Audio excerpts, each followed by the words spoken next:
दोस्तों, आपकी जिंदगी में कुछ बातें ऐसी होती हैं जो शायद आपको कभी किसी ने नहीं सिखाई होगी।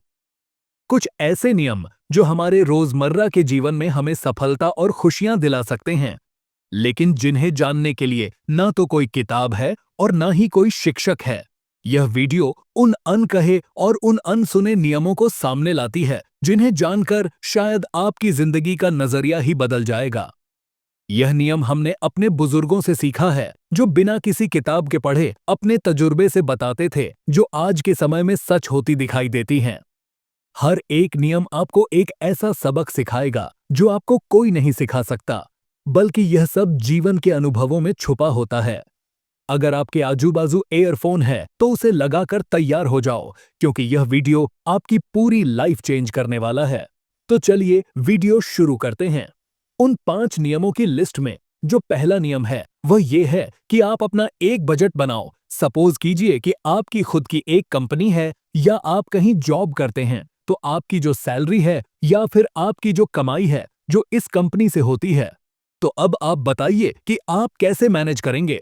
मेरे कहने का मतलब ये है कि क्या आप अपने खर्च को अच्छे से मैनेज कर पा रहे हो। जरा आप बताइए, आज के समय में कितने लोग हैं जो अपने खर्च को अच्छे से मैनेज कर रहे हैं। आंसर आपको भी पता है कि हम में से बहुत कम लोग हैं जो अच्छे से अपने पैसों को मैनेज करते हैं। यकीनन बहुत कम लोग होंगे जो अपने खर्च को अच्छे से मैनेज कर पाते हैं। एक्चुअल में आप में से बहुत कम लोग होंगे जिसके पास रिटर्न प्लान होगा। यकीनन आपके पास भी नहीं होगा। हम में से कोई भी अपने खर्चों को ट्रैक नहीं करता कि कितने पैसे कहां से आ रहे हैं और कितने पैसे कहां को जा रहे हैं। ये कोई चंद लोग ही देखते हैं। बहुत कम लोग अपने पैसे को ट्रैक करते हैं, और जो इसे ट्रैक करते हैं, जो इसे अच्छे से समझ पाते हैं, तो वही लोग अपने पैसे को मैनेज कर पाते हैं। लेकिन यहाँ पर इंटरेस्टिंग बात तो ये है कि हम इसे आज से ही शुरू कर सकते हैं। आपको कुछ नहीं करना है, सिर्फ आपको डिसीजन लेना है कि आपको करना क्या है। अब क्योंकि आपको इन सब की आदत नहीं है, तो आपका ब्रेन आपको जरूर कहेगा कि मैं तो ऐसे काम करता ही नहीं हूँ, पर आपको उसे कहना है कि नहीं, मुझे आज से ही इसे स्टार्ट करना है। इसके लिए आप आज से ही अपने डेली का हिसाब लिखोगे। आप लिखोगे कि आपके पैसे आज कहाँ खर्च हुए हैं, कितने खर्च हुए हैं और वो क्यों खर्च हुए हैं। मेरे कहने का मतलब है कि आपने उस पैसे से ऐसा क्या लिया है। इससे आप सबसे पहले तो अवेयर होंगे कि किस जगह पर आपका पैसा वेस्ट हो रहा है और किस जगह पर आपका पैसा काम पर लग रहा है, जिसे अगर आप चाहते तो सेव कर सकते थे। सक्सेसफुल लोग यह कहें कि मैटर नहीं करता कि आप कितना पैसा कमाते हैं, बल्कि मैटर यह करता है कि आप उसमें से कितना पैसा बचाते हैं, कितना पैसा अपने पास रखते हैं। यह मैटर करता है, और ये आप तभी कर पाएंगे जब आपको पता होगा कि आखिर आपके पैसे लग कहाँ रहे हैं। अपने छोटे से छोटे खर्चे को भी आपको अपने डेली एक्सपेंसेस में लिखना है, ताकि आप अपने पैसों का सही से इस्तेमाल कर सके। और फिर महीने के लास्ट में आप देखेंगे कि आपको इसका कितना फायदा हुआ है। यह मैटर नहीं करता कि आप कितना कमाते हैं। आप भले ही कम कमाते हो, लेकिन अगर आप अपने पैसे को सही से खर्च करते हैं तो आपका पैसा जरूर बचेगा। सीधी सी बात है, आपकी लाइफ तभी चेंज होगी जब आप उसे चेंज करोगे। अगर आप सेम रूटीन बार बार फॉलो करोगे तो रिजल्ट भी आपको सेम ही मिलेगा। अगर आप चेंज करोगे तभी तो कुछ चेंज होगा। तो सबसे पहले आज से ही अपना एक बजट प्लान करो और अपनी लाइफ को चेंज करो। उन 5 नियमों की लिस्ट में जो दूसरा नियम है वह यह है कि अपने शब्दों की ताकत को पहचाने। जीवन में हमारे शब्दों का एक अनमोल स्थान होता है। जो बातें हम दूसरों से कहते हैं उनका उनके दिल और दिमाग पर गहरा असर पड़ता है। कई बार हम यह सोचते भी नहीं है कि हमारी एक छोटी सी बात किसी की जिंदगी बदल सकती है। शब्दों का सही प्रयोग हमें सच्चे मित्रों और रिश्तों से जोड़ता है, जबकि कठोर या गलत शब्द हमें अपनों से दूर कर सकते हैं। एक ऐसी शक्ति है जो या तो किसी को हौसला दे सकती है या फिर उसे तोड़ भी सकती है। जरा सोचिए, एक पेड़ को धीरे धीरे पानी देने से वह हरा भरा होता है, लेकिन अगर उसे समय पर पानी न मिले तो वह मुरझा भी सकता है। हमारे शब्द भी उसी पानी की तरह है। सही समय पर दिए गए मीठे शब्द दिलों को ताजगी और खुशबू से भर देते हैं। हमारे शब्दों की ताकत को समझने के लिए मैं एक छोटी सी कहानी का सहारा लेता हूँ, जिससे हम इसे बहुत ही आसानी से समझ सकते हैं। एक गांव में एक छोटा बच्चा रहता था जो बहुत गुस्सैल था। एक दिन उसके पिता ने उसे एक लकड़ी का टुकड़ा और कुछ कीलें दिया और उसे कहा कि बेटा, जब भी तुम्हें गुस्सा आए तो तुम उन कीलों को इस लकड़ी में ठोक देना। धीरे धीरे उसने लकड़ी को कीलों से भर दिया। जब उसका गुस्सा खत्म हुआ तब पिता ने कहा कि बेटा अब जाओ और तुम उन कीलों को उस लकड़ी से निकाल दो। उसने पिता की बात मानते हुए उस लकड़ी से उन कीलों को निकाल दिया। उसने जैसे ही कीलें निकाली तो उसने देख कि लकड़ी में तो बहुत सारे गहरे निशान पड़ चुके हैं। पिता ने कहा कि बेटा गुस्से में बोले गए शब्द भी दिल में इसी तरह के निशान छोड़ जाते हैं जिन्हें निकालना आसान नहीं होता, इसलिए हमेशा सोच समझ कर बोलो। शब्द कभी कभी दवा की तरह काम करते हैं और कभी जहर की तरह काम करते हैं। हमारे शब्द किसी के चेहरे पर मुस्कान ला सकते हैं तो कभी किसी की आंखों में आंसू भी ला सकते हैं। हमारे शब्द किसी को कामयाब बना सकते हैं तो वही किसी को सफल कर सकते हैं। हमारे शब्द हमें विजेता बना सकते हैं तो वहीं हमारे शब्द हमें हरा भी सकते हैं। हम अपने शब्दों के जरिए हजारों लोगों के दिलों में राज कर सकते हैं तो वहीं हम अपने शब्दों के जरिए हजारों दुश्मन बना सकते हैं। इसीलिए हमारे बुजुर्गों ने कहा है कि हमें हमारे शब्द बहुत सोच समझकर निकालने चाहिए। आपने भी यह बात तो सुनी होगी कि ज्यादातर महान लोग यही कहते हैं कि बोलो कम सुनो ज्यादा। वो ऐसा क्यों कहते हैं? वो ऐसा इसीलिए कहते कि अगर हम बोलते कम और सुनते ज्यादा है तो इसके बहुत फायदे हैं। जैसे कि पहला फायदा, हम जब ज्यादा नहीं बोलते तो हम फालतू की बात नहीं बोलते, और जब हम फालतू की बात नहीं बोलते तो हम बस उतना ही बोलते हैं जितना हमें जरूरत होती है। इससे लोग हमारी बातों को ध्यान से सुनते हैं, लोगों के प्रति हमारी वैल्यू बढ़ती है, समाज में हमारी इज्जत होती है और हमारे कहे गए शब्दों का लोगों पर बहुत असर पड़ता है। दूसरी बात, अगर हम ज्यादा बोलते तो हमें खुद नहीं पता होता कि हम क्या बोल गए हैं। हम बातों ही बातों में वह बोल जाते हैं जो हमें नहीं बोलना चाहिए। हम कुछ ऐसा बोल जाते हैं जिससे लोग हमारी कमजोरी जान जाते हैं, और ज्यादा बोलने की वजह से हम लोगों के दिलों को दुखा देते हैं और हमें पता ही नहीं चलता। मतलब हमने अपना दुश्मन बना लिया और हमें पता भी नहीं चला। और सबसे मेन बात, अगर हम कम बोलते हैं तो हमारा मस्तिष्क अच्छे से काम करता है, उसमें सोचने और समझने की क्षमता बढ़ जाती है। जरा आप सोच कर देखिए, किसी उदास व्यक्ति को अगर आप प्यार भरी बात कह दें तो उसे कितना अच्छा लगेगा। उसके लिए आपका एक एक प्यार भरा शब्द उसकी मुस्कुराहट का कारण बन सकता है। यही तो हमारे शब्दों की ताकत है। जब हम किसी को कहते हैं तुम कर सकते हो तो यह उसके अंदर एक नया आत्मविश्वास पैदा कर देती है। वहीं पर किसी को अगर यह कह दिया जाए कि तुमसे नहीं होगा, तुम नहीं कर सकते, तो वह अंदर से टूट सकता है। जब भी हम किसी से बात करें तो हमें यह सोचना चाहिए कि हमारे शब्द उस पर क्या प्रभाव डाल सकते हैं। कभी कभी कोई तकलीफ में होता है और हमारे मीठे शब्द उसकी तकलीफों का मरहम बन सकते हैं। हमारे शब्दों की मिठास से ही तो रिश्ते बनते और बिगड़ते हैं। अंत में यही कह सकता हूं कि हमें अपनी बातों में संयम और मिठास लानी चाहिए। हमें कम और सोच समझकर बोलना चाहिए। हमारा हर एक शब्द किसी की जिंदगी को संवार सकता है। जब हम इस दुनिया से जाएंगे तो लोग हमें हमारे शब्द और हमारे व्यवहार के कारण ही याद रखेंगे। कुछ शब्दों में इतनी शक्ति होती है जो दिलों में जमी हुई नफरत को भी मिटा सकती है। इसलिए सोचो, समझो और फिर बोलो, क्योंकि शब्द वही हैं जो आपके बाद भी जिंदा रहते हैं। याद रखिए, आपके शब्द ही आपका असली परिचय है। उन 5 नियमों की लिस्ट में जो तीसरा नियम है वह यह है कि सही समय पर न कहना सीखें। जीवन में सही समय पर न कहना एक ऐसी कला है जो बहुत कम लोग जानते हैं। अधिकतर लोग दूसरों को खुश करने के लिए या अपने रिश्तों को निभाने के लिए हर बात पर हाँ कह देते हैं, लेकिन इस आदत में एक बहुत बड़ी समस्या है। वह यह है कि जब हम सामने वाले की हर बात पर सहमत हो जाते हैं तो धीरे धीरे हमारी खुद की जरूरतें, हमारे सपने और हमारी सीमाएं कहीं खो जाती हैं। एक बार जब हम अपनी सीमाओं का ध्यान नहीं रखते तो हम खुद को ही खो बैठते हैं। न कहने का मतलब यह नहीं है कि आप किसी को ठुकरा रहे हैं, नहीं, ऐसा बिल्कुल नहीं है, बल्कि यह आपके आत्मसम्मान और खुद की देखभाल का प्रतीक है। हमारी जिंदगी में ऐसे कई मौके आते हैं जब हम किसी काम को मना करना चाहते हैं।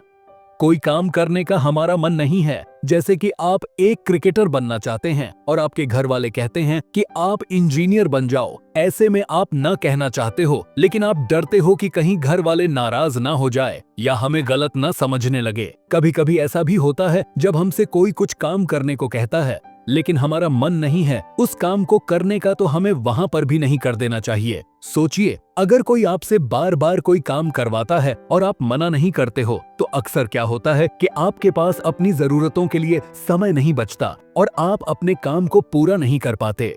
तब आप खुद को नौकर समझने लगते हैं। और यह बात तो हम सभी को पता है कि अगर हमें जीवन में सफल होना है तो हमारी सोच नौकरों वाली नहीं बल्कि मालिक वाली होनी चाहिए। इसे हम एक छोटी सी कहानी से समझते हैं जो इस बात को गहराई से समझाती है। एक बार एक व्यक्ति के पास एक दोस्त हर दिन मदद मांगने के लिए आ जाता था। कभी उसे पैसे चाहिए होते थे, कभी उसकी मदद चाहिए होती थी, तो कभी उसे कहीं जाना होता था तो वह उसे अपने साथ चलने को कहता था। उस व्यक्ति ने हमेशा उसकी मदद करी। एक दिन उसकी अपनी परेशानी आ गई, लेकिन तब वह अकेला था क्योंकि उसकी सारी ऊर्जा दूसरों के लिए खर्च हो चुकी थी। तब उसे एहसास हुआ कि हर बार हाँ कहना उसके लिए सही नहीं था। उसने सीखा कि कुछ बातें मना करना भी जीवन में बहुत जरूरी होती हैं। ना कहना अपने आप को प्राथमिकता देना है। यह हमें यह सिखाता है कि हमारे पास भी सीमाएं हैं, हमारे पास भी काम है, हमारे भी कुछ सपने हैं। हम कोई नौकर थोड़ी ना है जो हम हर बात में हाँ जी करते रहेंगे। हमारी जो सेल्फ है, हमें उनका सम्मान करना चाहिए। यह जरूरी नहीं है उसकी हम हर किसी की उम्मीदों पर खरे उतरे। जब हम सही समय पर ना कहते हैं तो हम अपने आप आत्मसम्मान को बनाए रखते हैं। यह हमें अपने सपनों और अपने लक्ष्यों के लिए समय और ऊर्जा दोनों देता है। लोगों को लगता है कि न कहने से वह दूसरों से दूर हो जाएंगे, लेकिन सच्चाई तो यह है कि न कहने से हम अपने करीब आते हैं। सोचिए कि क्या आप हमेशा दूसरों की खुशियों के लिए अपनी खुशियों का त्याग कर सकते हैं? क्या हर बार हाँ कहना आपके लिए सही है? कभी कभी दूसरों से पहले खुद का ख्याल रखना ही सबसे बड़ा योगदान होता है जो आप अपनी जिंदगी में कर सकते हैं। याद रखें, न कहने का मतलब यह नहीं है कि आप दूसरों की परवाह नहीं करते, बल्कि यह इस बात का संकेत है कि आप खुद की परवाह करते हैं। जिंदगी में संतुलन बनाए रखना बहुत जरूरी है और यह संतुलन तभी बनता है जब हम अपनी इच्छाओं और जरूरतों के अनुसार निर्णय लेते हैं। जिंदगी का एक सरल सा नियम यह भी है कि दूसरों की मदद करें, लेकिन तब तक करें जब तक आप अपनी सीमाओं को महसूस कर सके। न कहना एक हिम्मत मत भरा कदम है जो आपको अपनी जिंदगी को अपने तरीके से जीने की आजादी देता है। जिस राह पर भी जाओ अपने दिल की सुनो। जरूरी नहीं हर मंजिल पर दूसरों का सहारा हो, कभी कभी खुद से भी एक नया रिश्ता बनाओ। यकीन मानो खुद को ही सच्चे दिल से पाओगे और अपनी लाइफ में सफल भी हो जाओगे। उन 5 नियमों की लिस्ट में जो चौथा नियम है वह यह है कि हार मानना भी एक कला है।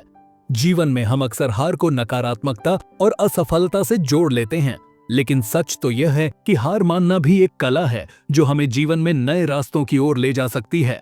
कभी कभी एक चीज के पीछे लगातार लगे रहने की बजाय उसे छोड़ देना ही सबसे समझदारी भरा कदम होता है।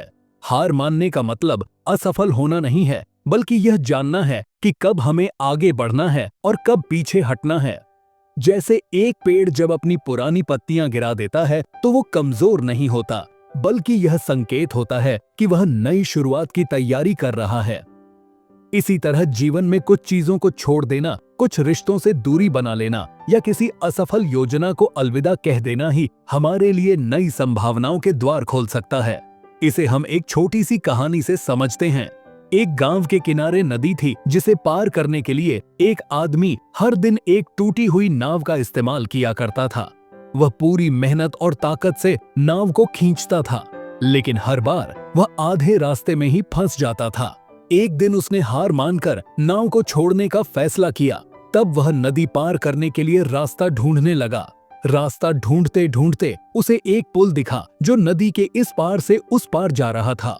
वह आदमी उस पुल के पास गया और अब वह बड़ी ही आसानी से नदी पार कर लिया। अब उसे नाव को खींचने की कोई जरूरत नहीं थी। वह हर रोज अब उस पुल से नदी पार कर लिया करता था। अगर उसने वह पुरानी नाव छोड़ने की हिम्मत नहीं की होती तो उसे कभी भी यह नया रास्ता नहीं दिखता। इसीलिए सफल इंसानों का कहना है कि हार मानना कोई कमजोरी नहीं है, बल्कि यह इस बात का संकेत है कि हम अपनी बुद्धि और ऊर्जा को वेस्ट न करें, बल्कि उसको सही जगह पर लगाए। हमारे आसपास कई लोग ऐसे होते हैं जो हमें बताते हैं कि हार नहीं मानना चाहिए, लेकिन सच तो यह है कि हर स्थिति में जूझते रहने की बजाय कभी कभी पीछे हटना ही ज्यादा समझदारी भरा निर्णय होता है। हार मानने की कला हमें यह सिखाती है कि हमें अपने समय और संसाधनों को सही दिशा में निवेश करना चाहिए। जो चीजें हमारे रास्ते में रुकावट बनती हैं, उन्हें छोड़ देने में ही हमें आगे बढ़ने में मदद मिलती है। जब हम उन चीजों से जुड़ते हैं जो हमारे लिए वास्तव में मायने रखती हैं, तो हम खुश और संतुष्ट महसूस करते हैं। सोचिए, क्या आप उस चीज को छोड़ने के लिए तैयार हैं जो आपके लिए बोझ बन गई है? क्या आप उन चीजों का त्याग कर सकते हैं जो आपको खुशी से दूर कर रही हैं? कभी कभी सबसे से बड़ा साहस यह होता है कि हम हार मानकर नई शुरुआत करने के लिए तैयार हो जाएं। याद रखिए, हार मानना कोई अंत नहीं है, बल्कि यह एक नई शुरुआत है। आपने यह तो सुना ही होगा, हर काम हर कोई नहीं कर सकता। कोई किसी चीज में बेहतर है तो कोई किसी चीज में। जब हम कुछ करते हैं और हमें उसमें सफलता नहीं मिल रही है, हम उसे अच्छे से नहीं कर पा रहे हैं, तो हमें उस काम को छोड़ देना चाहिए, उस काम से हार मान लेना चाहिए। अगर आप उस काम से हार मान लेंगे तो ही आप आगे बढ़ पाएंगे, तो ही आप कोई नई शुरुआत कर पाएंगे। इसीलिए कहते हैं, हार को अपने जीवन का अंत न समझे, बल्कि इसे एक बदलाव के संकेत के रूप में देखें। कभी कभी हार मान लेना ही सबसे बड़ी जीत होती है। जब आप खुद को खोए बिना खुद को पाते हैं, कुछ खोकर ही सही राह मिलती है। हर नई शुरुआत पुराने को पीछे छोड़ने से मिलती है। तो जब भी आपको लगे कि आप एक बंद रास्ते पर खड़े हैं, तो बिना किसी संकोच के हार माने और एक नए रास्ते की ओर कदम बढ़ाए। उन 5 नियमों की लिस्ट में जो आखिरी और 5वां नियम है, वो यह है कि सही लोगों के साथ जुड़े सफलता और सच्ची खुशी पाने के लिए यह बहुत जरूरी है कि हम सही लोगों के साथ जुड़े। हमारे आसपास के लोग हमारे विचार, हमारे निर्णय और हमारे जीवन की दिशा को यह गहराई से प्रभावित करते हैं। यह कहा जाता है कि अगर आप ऊंची उड़ान भरना चाहते हैं, तो उन लोगों के साथ रहे जो आपकी उड़ान को समझते ना कि उन लोगों के साथ रहना चाहिए जो आपको बार बार नीचे खींचने का प्रयास करते हैं। सही लोगों के साथ जुड़ने का अर्थ यह नहीं है कि हम केवल उन्हीं के साथ रहे जो हमसे सहमत हो, बल्कि इसका अर्थ यह है कि हमारे जीवन में ऐसे लोग हो जो हमें प्रेरित करें, जो हमारे सपनों में विश्वास करें, जो हमें ऊंची उड़ान उड़ने में हमारी मदद करें और जिनके साथ हम अपने विचार और अनुभव बिना किसी संकोच के बांट सके। ऐसे लोग हमें कठिनाइयों में सहारा देते हैं, हमारे अच्छे समय में हमारे साथ खुश होते हैं और हमारे बुरे समय में हमें सही मार्ग दिखाते हैं। इसे एक छोटी सी कहानी से समझते हैं। एक समय की बात है, एक चिड़िया हमेशा उड़ने के सपने देखा करती थी, लेकिन वह ऐसे पंछियों के बीच रहती थी जो कभी उड़ना नहीं चाहते थे। हर दिन वह उड़ने की कोशिश करती थी, लेकिन वह पंछी उससे कहते कि उड़ने की कोई जरूरत नहीं है, यह तो बेवजह का खतरा है। उड़ते उड़ते हम कहीं डिसबैलेंस हो गए तो क्या हो, इसीलिए हम यहाँ सेफ हैं। तुम भी यहीं रहो, उड़ने की कोई जरूरत नहीं है। धीरे धीरे उस चिड़िया का आत्मविश्वास डगमगाने लगा था। वह उन पंछियों की बातों में आ गई थी। फिर एक दिन उसने फैसला किया कि वह उन पंछियों से कहीं दूर जाएगी और उड़ने वाले पंछियों का साथ तलाशेगी। जब उसने ऐसा किया तो उसे अपने पंखों में एक नई ताकत महसूस हुई और वह अपने सपने को पूरा करने में सफल हो गई। यही होता है, हम सबके साथ सही संगत का असर सही होता है, गलत संगत का असर गलत होता है। यह समझना बहुत जरूरी है कि जिन लोगों के साथ हम समय बिताते हैं, उनकी सोच और उनकी ऊर्जा हमारे जीवन पर गहरा असर डालती है। यदि हम सकारात्मक और प्रेरित लोगों के साथ जुड़ते हैं, तो हमारी भी सोच में सकारात्मकता और आत्मविश्वास बढ़ता है। वहीं अगर हम नकारात्मक या शिकायत करने वाले लोगों के साथ रहते हैं, तो हमारा उत्साह और आत्मसम्मान कमजोर हो जाता है। सही का हाथ थाम लो, गलत का साथ छोड़ दो। सही लोग आपके जीवन में वो रोशनी है जो आपको आपके लक्ष्यों तक पहुंचाने में आपकी मदद करते हैं। वो आपको सिखाते हैं कि जब भी आप गिरे तो कैसे उठे, और यदि आपके पास ऐसे लोग हैं जो आपकी क्षमताओं पर भरोसा करते हैं, तो आप किसी भी चुनौती का सामना कर सकते हैं। तो आप भी बहुत कुछ सीख सकते हैं। आप अपने जीवन को बहुत ही अच्छे से बिता सकते हैं। ये ऑडियो लर्निंग आप लोगों को कैसी, अगर आप ऐसी और ऑडियो लर्निंग चाहते हैं तो कमेंट करके जरूर बताना। वीडियो अच्छी लगी हो तो वीडियो को लाइक जरूर करें, क्योंकि आपका सपोर्ट होगा तो और भी बेहतर कंटेंट आएगा।